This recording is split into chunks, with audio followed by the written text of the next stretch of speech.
There's a shade of blue that lives where the sun meets the horizon every morning. There's no word for that shade in Ojibwe. There's no expression for it, and English has met its match to come to definition of it. It's simply an impossible blue. I discovered it for the first time in 1985. There was a group of aspiring storytellers gathered on Manitoulin Island.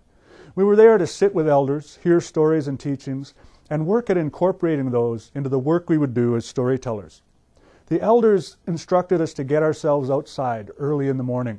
They wanted us to be facing east as the sun came up over the trees, and then they wanted us to tell them the story of what we saw there. Well, that first morning was chilly.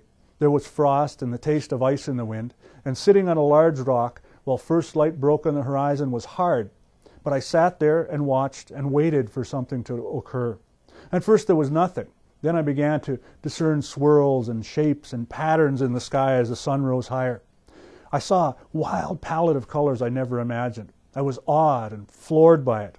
When that feeling was on me the fullest, I saw impossible blue. It sat on the edge of darkness and light. When I saw it, I recognized it immediately, but not with memory. Instead, I recognized it by feeling. That incandescent blue awoke something inside of me, and when it stirred to life, I wanted to cry. I told the elders that, and they smiled. And then they told me that the blue was spiritual because it sat between dark and light. And within it was the possibility of everything. When I saw it and felt it stir to life inside of me, it was my spirit that was sparked to life, and that was why I wanted to cry. Well, it's 24 years later, and I've become a storyteller. But I still go out as early as I can some days to find it. It's always there, and it still affects me the same way. I feel like I'm awakened inside, and then I go home to work on my stories.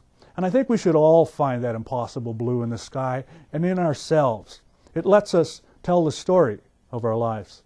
I'm Richard Wagamese, and until next week, this is One Native Life.